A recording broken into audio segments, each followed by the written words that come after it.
Bonjour à tous, heureux de vous retrouver sur le plateau de Paris Turf TV pour notre émission quotidienne reçue 5 sur 5. Aujourd'hui, je retrouve à mes côtés Thomas Arnaud. Bonjour Thomas. Bonjour Alexandre, bonjour à tous. Donc Thomas, ce mercredi, nous serons à Cagnes pour le prix 1 de mai, une épreuve dans laquelle nous avons fait le plein de partants. Ils seront 18 à s'affronter sur les 2925 mètres. Il y aura 2 poteaux de départ, 11 chevaux devant et 7 derrière. Thomas, c'est des concurrents qu'on connaît bien, en tout cas dans la région du sud de la France. C'est une belle épreuve quand même. Est-ce que vous paraissez confiant avant le coup? Alors, on a tendance à me dire que je suis relativement chaud, mais je suis très chaud pour ce Quintet 5-5. On l'a bien analysé, on a eu pas mal d'informations. Les courses, cela va se disputer sur le podrome de Cagnes-sur-Mer. On les connaît bien. Je pense qu'on devrait avoir une arrivée logique. Bon, arrivée logique, pronologique, on attend votre sélection. Alors, en tête, le numéro 6, Titan Dabo. Ensuite, le numéro 14, Un nuage d'osmose. Le numéro 3, Ultra Gem. Le numéro 9, Hutin Joie. Le numéro 18, Rick Weir. Le numéro 13, Vega du Noyer. Le numéro 2, Rêve d'été. Et enfin, le numéro 16, Slow du Beauvoisin. Alors, votre favori sera le 6, Titan Dabo. Il vient de bien se comporter dans une course de référence. Ce jour-là, il n'a pas eu forcément un bon parcours. Effectivement, ce jour-là, il a eu un parcours épouvantable. Il était en 2e épaisseur, né au vent, voire même en 3e épaisseur. Il s'est défendu comme un beau diable. Ici, il sera déféré des 4 pieds pour la première fois de sa carrière, à 8 ans. On a vu l'effet que ça faisait avec Tonight Sam, qui pareil à 8 ans était déféré des 4 pieds pour la première fois, il s'est envolé. Ici, logiquement, c'est un penalty. Sur ces 2 dernières courses, c'est vraiment très bien, déféré des 4 pieds, pardon.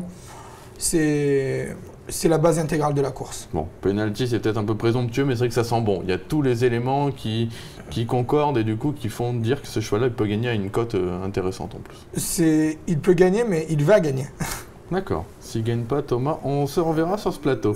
Vous lui opposez le 14 à Nuage d'Osmose. Lui, c'est la classe, tout simplement, dans cette épreuve. Voilà, cheval de grande classe. Et voilà, comme vous l'avez dit, Alexandre, le cheval de classe du lot. Après, voilà, il suffit de regarder sa musique. Il est très souvent disqualifié. Ces 3 dernières sorties, 3 disqualifications. C'est vrai qu'à chaque fois, après, derrière, c'est la note. Donc là, le profil piste plate va l'avantager. Après, son entraîneur, qui sera son pilote, Emmanuel Allard, ne connaît pas très bien la piste. On sait que Cagnes-sur-Mer, c'est quand même relativement spécial. Le tournant du loup, c'est spécial. Donc, on peut pas... C'est le cheval de classe du lot, donc je l'ai retenu très haut, en 2e position, derrière Titan Dabo. C'est, voilà, à le mettre dans un jeu, on le met soit très haut, soit on ne le met pas du tout, parce qu'il peut faire la faute à n'importe quel moment du parcours. Et c'est pas une base intégrale. Donc si vous faites des jeux de combinaison, à mettre derrière, mais pas en base. Pas en base, bon, ça sera un peu tout ou rien. Voilà, exactement, tout ou rien. Il sera soit premier, soit 2e, ou disqualifié. D'accord. Le 3 Ultra Gem, lui, vient d'être disqualifié. Maintenant, vous le rachetez pour l'occasion. D'ailleurs, on va vous écouter. Vous étiez ce lundi sur les programmes de Marseille Vivo et vous avez interviewé Loris Garcia qui fait preuve d'une belle confiance. Avec Loris Garcia. Loris, bonjour. Vous présenterez Ultra Gem au départ de notre Quintet 5-5 de ce mercredi sur l'hippodrome de Cagnes-sur-Mer. Déféré des postérieurs, c'est une bonne chance, non? Oui, normalement c'est une bonne chance. L'engagement est intéressant. Sur ces dernières courses, à part la dernière en apprenti où il a fait la faute dans le premier tournant, toutes les autres sont bonnes, donc on doit avoir une bonne chance. À l'entraînement, donc vous nous dites qu'il est bien. On peut le conseiller chaudement à nos auditeurs? Ouais, je pense que sans incident, il sera dans le quintet. Après, à quelle place, on ne sait pas, mais s'il ne se passe rien, il sera dans les 5 premiers. Bon, dans les 5 premiers, logiquement, il fait bien Cagnes. Extra déféré des postérieurs, vous l'avez dit dans la vidéo, c'est vrai qu'il tout plaide pour lui. Voilà, tout plaide pour lui. Bon, Loris l'a dit en dernier lieu, en apprenti avec Imad Benatmoun.